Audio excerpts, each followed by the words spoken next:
پچھلے پروگرام میں 2408 نمبر حدیث پاک پر ہم پہنچے تھے۔ حضرت مغیرہ بن شعبہ رضی اللہ تعالی عنہ اس کے راوی ہیں، وہ بیان کرتے ہیں کہ نبی کریم صلی اللہ علیہ وسلم نے فرمایا کہ بے شک اللہ تعالی نے تم پر ماؤں کی نافرمانی کو حرام کر دیا ہے اور بیٹیوں کے زندہ درگور کرنے کو یعنی زندہ دفنا دینے کو، اور جس چیز کے دینے کو تم پر واجب کیا اس سے منع کرنے کو، اور جس چیز کے لینے سے تم کو منع کیا اس کے طلب کرنے کو، اور تمہارے فضول بحث کرنے کو ناپسند فرمایا ہے، اور زیادہ سوال کرنے کو اور مال ضائع کرنے کو۔ تو ان پہ ہم تقریباً کلام کر چکے ہیں، بس آخری بات ہماری چل رہی تھی کہ مال کو ضائع کرنے کو اللہ تبارک و تعالی نے اپنے حبیب کریم صلی اللہ علیہ وسلم کے ذریعے منع فرمایا، اور ضیاع مال کی صورت ہم نے آپ کو بتائی تھی کہ جس میں نہ دین کا فائدہ ہو نہ دنیا کا فائدہ ہو، وہ ہے مال کو ضائع کرنا۔ بس یہ بنیادی اصول ہوتا ہے کہ اگر مال آپ کے پاس ہے اور آپ اس کو کسی دینی فائدے کے لیے استعمال کر رہے ہیں، جیسے صدقہ و خیرات کرنا، مساجد بنانا، مدارس میں خرچ کرنا، دینی طالب علم کو فائنینشل سپورٹ فراہم کرنا، عالم بنانا، مفتی بنانا، قرآن پاک مسجد میں رکھوا دیتے ہیں، یہ دینی کاموں میں لگائیں،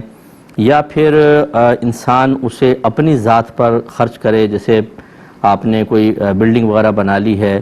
آپ نے فلیٹس بنائے، آپ نے اسی طرح پلاٹ وغیرہ لیے، دکانیں لیتے ہیں، آپ اسی طریقے سے اپنے اوپر خرچ کرتے ہیں، ہم جسمانی زینت کے اوپر خرچ کرتے ہیں، لباس کی شکل میں، بالوں کی شکل میں، اس کے علاوہ کھانے پینے میں ہم خرچ کرتے ہیں۔ بس فضولیات نہ ہوں تو یہ مال کا صحیح استعمال کہلاتا ہے۔ بعض اوقات لوگ ہم سے کویسچن کرتے ہیں کہ جی ہم جاتے ہیں کھانا کھانے کے لیے، آؤٹنگ پہ چلے جاتے ہیں فیملی کے ساتھ، تو ایک ٹائم میں 12,000 14,000 کا کھانا کھا لیتے ہیں، کیا یہ اسراف میں آتا ہے کہ نہیں آتا؟ دیکھیں، اگر تو کھاتے ہیں اور پھینکتے نہیں ہیں تو بالکل کوئی اسراف میں نہیں آئے گا، کیونکہ اللہ تبارک و تعالی نے قرآن میں واضح فرمایا کہ هو الذی خلق لکم ما فی الارض جمیعا، اللہ تعالیٰ وہ ذات ہے جس نے دنیا میں جو کچھ ہے سب تمہارے نفع کے لیے پیدا کیا ہے۔ لہذا اچھے ہوٹلز میں کھانا، زیادہ پیسوں کا کھانا کھانا، اس میں ہمیں شریعت منع نہیں کرتی ہے، آپ کر سکتے ہیں۔ اور میں اکثر یہ سوچ دیتا ہوں کہ آپ جب ایک بڑے ہوٹل پہ جا کر یا ریسٹورنٹ وغیرہ ہوتے ہیں، جیسے ہمارے M9 کے اطراف میں ہوٹلز ہیں، وہاں پر اگر آپ غور کریں گے تو سینکڑوں افراد ایسے ہیں جو وہاں امپلائی ہوتے ہیں،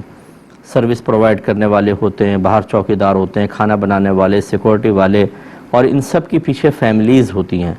آپ جب جا کر کھانا کھاتے ہیں تو آپ سے جو پروفٹ ہوتا ہے وہ ان میں بھی تقسیم ہوتا ہے، اور اس سے ان کی فیملی چلتی ہے۔ تو گویا کہ آپ نے بھی نفع حاصل کیا، جو مالک تھا اس نے بھی کیا، اور غریبوں کا بھی بھلا ہوا، یہ آپ ذہن میں تصور رکھیں۔ بلکہ میں تو ہمیشہ یہ عرض کرتا ہوں کہ آپ یہ پیشہ ور فقیروں کو دینے کے بجائے اس قسم کے لوگوں کو دیں، جو ریڑھی پہ پھل بیچ رہا ہے اسے تھوڑا زیادہ دے دیں، کوئی بیچارہ یہ مکئی وغیرہ لگا رہا ہے اس کو دے دیں زیادہ۔ اسی طریقے سے آپ جب کھانا وغیرہ کھا لیتے ہیں 100-200 ٹپ زیادہ دے دیں۔ وہ غریب بچے ہوتے ہیں، وہ کہیں بھیک نہیں مانگ رہے، وہ چوری نہیں کر رہے، وہ گن پوائنٹ پر موبائل سنیچ نہیں کر رہے، وہ موٹر سائیکل چرا کر نہیں بھاگ رہے، گاڑیوں کے شیشے توڑ کے نہیں بھاگ رہے، حالانکہ ان میں سے بہت سارے یہ کام کر سکتے ہیں،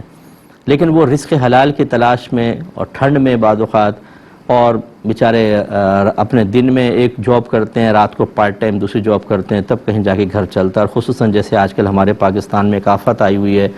تو یہ جو محنت کر کے کھانے والے ہیں ان کو سپورٹ فراہم کریں۔ تو اس طرح خلاصہ کلام یہ ہے کہ بعض اوقات دیکھنے والے جو ہیں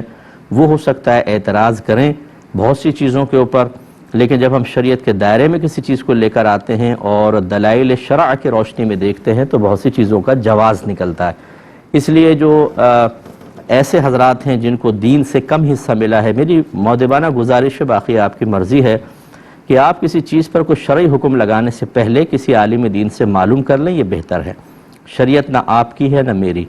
ہم بھی قرآن و حدیث سے، اور پھر جو ہمارے علماء نے فقہ سے تعلق رکھنے والے علماء نے مسائل نکالے، ہم انہی کو بیان کرتے ہیں، اپنے پاس سے نہیں بناتے۔ تو آپ کے پاس بھی ایسے ہی دلیل ہونی چاہیے۔ اگر آپ کہتے ہیں جی یہ منع ہے، یہ حرام ہے، دیکھیں یہ اسراف کر رہے ہیں فلاں، کیا دلیل ہے آپ کے پاس اس کو منع کرنے کی، وہ پیش کریں آپ۔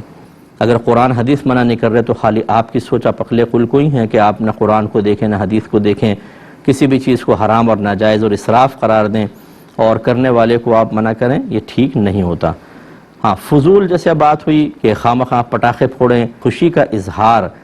دائرہ شریعت میں رہ کر ہوگا، شریعت نے اس کی اجازت دی ہے، منع نہیں ہے، اچھی نیت سے اور اخلاص سے کریں گے تو ثواب بھی ملے گا۔ لیکن کس نے یہ کہا کہ یہ ناجائز کام کریں آپ، یہ پٹاخے تو ناجائز ہیں، تو اس لیے یہ بھی نہیں ہے کہ جس چیز کا تعلق دین سے ہو گیا وہ بالکل ٹھیک ہوگا، جس کا تعلق بظاہر دنیا سے ہوگا وہ بالکل ہی غلط ہوگا، ایسا نہیں ہوتا۔ بعض اوقات یہاں خرابی ہوتی ہے